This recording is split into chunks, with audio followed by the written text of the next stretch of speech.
Video করতে এসে আমার কোথায় প্রবলেম হচ্ছে জানো? তো তোমরা পুরো ভিডিওটা দেখো, বুঝতে পারবে। আমি সবটা তোমাদের সামনে আজকে বলবো। সকাল সকাল স্নান সেরে দেখো আমি কাপড়গুলো একটু রোদে মেলে দিচ্ছি। রোদ তো সেরকমভাবে নাই, তবুও মেলে দিলাম।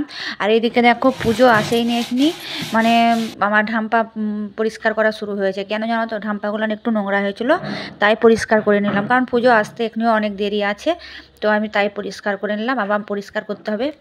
আমার ভিডিও কেমন লাগে সেটা তোমরা অবশ্যই কমেন্টে জানাবে। আমি ছাদে উঠেছি প্রভুর জন্য ফুল তুলবো, তাই গাছে কটা ফুল হয়েছে, ফুলগুলান তুলবো আমি।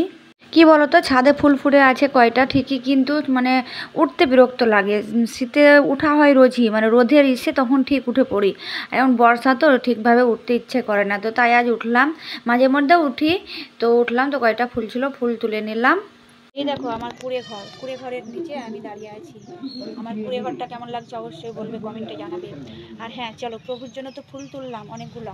এবার চলো প্রভুর জন্য ফল দেখি তো আছে কিনা আমার গাছে। তো ফল তো অনেক হয়েছে, তো দেখি তো প্রভুর জন্য আমি ভালো ফলটা পাই কিনা। তো চলো। আর এইদিকে দেখো জলও পড়তে শুরু করে দিয়েছে।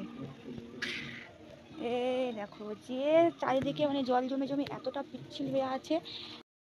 তো আমি অনেকগুলান পেয়ারা দেখে দেখে দেখে দেখে একটা পেয়ারা আমি শেষে পেয়েছিলাম। পেয়ারাটা ভালো ছিল, তাই প্রভুর সেবায় আমি আজকে লাগিয়েছি পেয়ারাটা।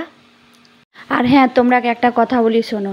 আমার ভিডিও করতে এসে সব থেকে প্রবলেম কোথায় হচ্ছে জানো? এই যে এক হাতে ক্যামেরা ধরছি আর এক হাতে ভিডিও করছি, কাজ করছি, আর তোমাদের সামনে একটু একটু করে তুলে ধরছি। সব থেকে এই প্রবলেমটা আমার হচ্ছে ভিডিও করতে এসে, কিন্তু কিছু করার নেই। কেন জানো তো? স্ট্যান্ড এখনও কিনতে পারিনি। তো স্ট্যান্ড কিনলে হয়তো ভিডিওগুলো না আমার আর একটু কোয়ালিটিফুল হবে, কারণ স্ট্যান্ডে ভিডিও ক্যামেরাটা রেখে আমি হয়তো ঠিকঠাকভাবে ভিডিওগুলো করতে পারবো, কিন্তু সেটা হয়ে ওঠে না। দেখো, তো তোমরা যদি ভালোবাসা দাও বেশি বেশি করে, তো অবশ্যই আমি স্ট্যান্ড নেব এবং কোয়ালিটিফুল আরও তোমাদের সামনে ভালো ভালো ভিডিও নিয়ে আসার চেষ্টা করব। তো তোমরা পাশে থেকো। তো চলো পুজো দেওয়া যাক। তো দেখো পুজো দিতে শুরু করেছি, তা আমি পুজো দিয়ে নিলাম।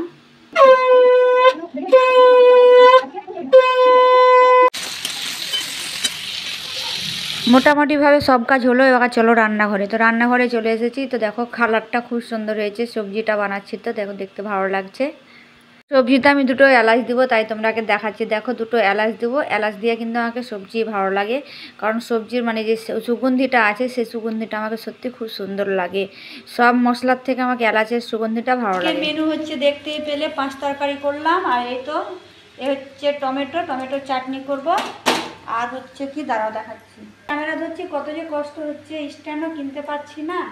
এই দেখো পেঁপে এগুলান কেটে জলে ভিজিয়ে রেখেছে, এগুলান ভাজা করব।